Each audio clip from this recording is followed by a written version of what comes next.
নমস্কার, আমি জয়িতা। আমার রান্নাঘরে আপনাদের সকলকে স্বাগত জানাই। এখন আমার রান্নাঘরে যে রেসিপিটা তৈরি হতে চলেছে সেটার নাম শুনলে আপনার জিভে জল আসবেই। আর রেসিপিটা হলো জিবে গজা। এই রান্নাটা শেখাতে আমার সাথে উপস্থিত আছেন শেফ জয়শ্রী গঙ্গোপাধ্যায়। নমস্কার জয়শ্রীদি।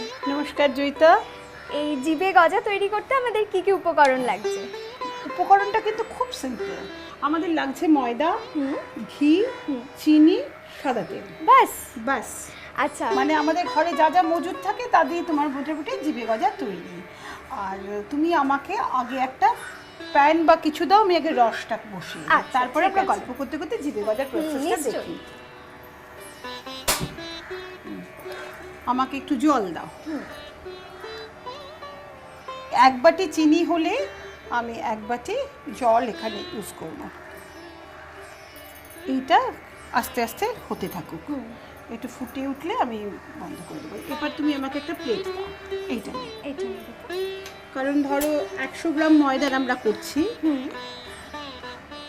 সেই একটা মাপ আছে, তো এই বাটি মেপে আমি মোটামুটি 100 গ্রাম ময়দা নিয়ে নিলাম। আচ্ছা, এইটার মধ্যে ঢাললাম। আর জিবে গজার ময়ান হবে খুব খাস্তা, আচ্ছা, বুঝলে তো?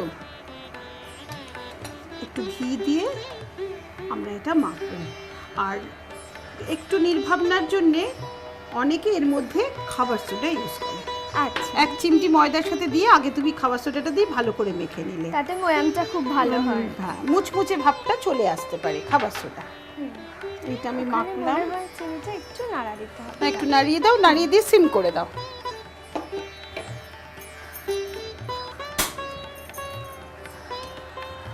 জলটা শুকিয়ে যাক, তারপর আমি তেল দিয়ে দেবো।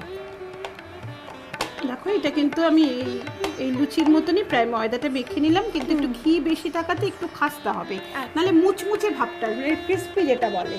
আর আমি তাহলে এখানে একটু তেলটা দিয়ে দিলাম, ওখানে জল ছিল দিতে পারিনি। তেলটা একটু বেশি লাগবে, কারণ আমরা একটু ছাঁকা তেলে ভাজবো। আচ্ছা, তুমি আমাকে বেলুন চাকিটা দেবে একটু।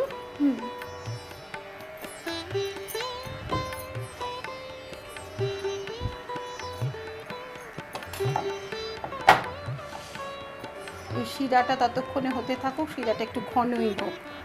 কমানোই আছে না, একটু বাড়িয়ে দেবে।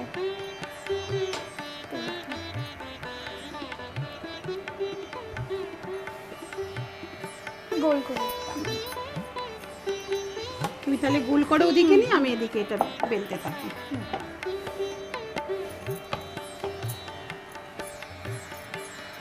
বেশি বড় লেচি হবে না, তাই না, তো? মিডিয়াম সাইজের করবে।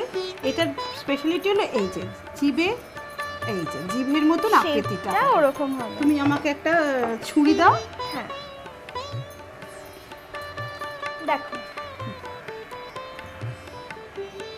এই কাটার পদ্ধতিটা এইটা একটু কেটে কেটে দিতে হয়, নাহলে তো লুচির মতন ফুলে যাবে। এই ব্রেকটা থাকে বলে লুচির মতন ফুলবে না। খুব পাতলা করে কিন্তু না, খুব পাতলা করে বের হবে না। এইটা একদম ছাকা তেলে তুমি একটা এ দাও, হাতা দাও।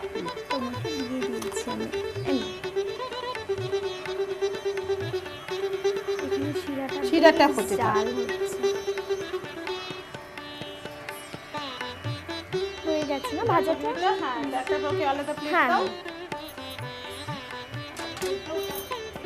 রেখে ওটা আবার দিয়ে দিই।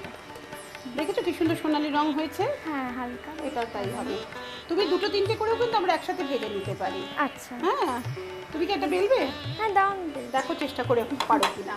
একটু ময়দা দিয়ে নিও, লাগবে না। তারপরে রসটাও প্রায় আমাদের হয়ে এসছে। দেখো কতটা হ্যাঁ, চারটে ব্যাস, এটা সুন্দর হয়েছে।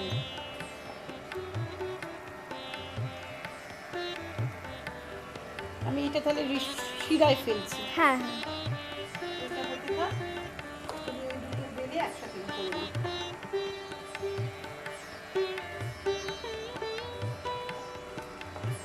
দেখো কোথায় তো দিয়ে দেবো। দিয়ে দাও, সাবধানে দাও।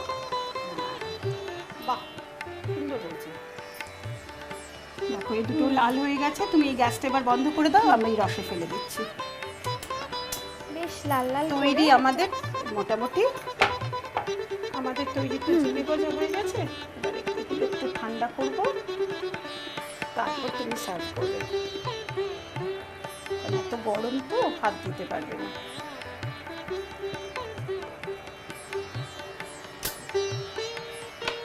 এটা বেশ কয়েকদিন রেখেও খাওয়া যেতে হ্যাঁ, আমি পারে। তো বলছি তো বেশ কয়েকদিন রেখে খাওয়া যায়। আর তুমি যদি রসটা আরো কটকটি করে নাও, তুমি কৌটোতে রেখে দেবে 1 ওই মাস চিনির থেকে। মতো ওপরে একটা ওপরে একদম সাদা সাদা হয়ে থাকবে যায়। আর কি। তোমাকে তাহলে তুমি একটা দাও, কিছু একটা দেবো। সার্ভ করি আর কি। এটা খুবই গরম। তোমাকে কি চামচ দিয়ে একটু? আচ্ছা, দিচ্ছি। এখানে।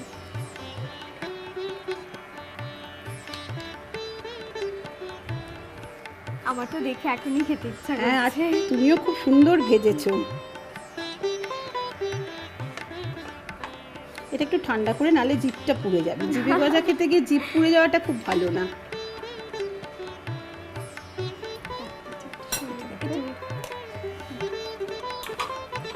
রসও কিন্তু মোটামুটি তোমার কটকটে হয়ে গেছে। এই হলো তোমার বেলা, তোমার জিভে গজা। অনেক ধন্যবাদ জয়শ্রী। কি শিখে গেলেন তো কিভাবে বানাতে হয় জিভে গজা? আর দেখে আমি জানি আপনাদের জিভে জল এসে গেছে। তো আর দেরি কিসের, চটপট বানিয়ে ফেলুন আপনার বাড়িতে। আর এরকম নানা ধরনের রেসিপি শিখতে অবশ্যই নজর রাখুন আমাদের ওয়েবসাইটে।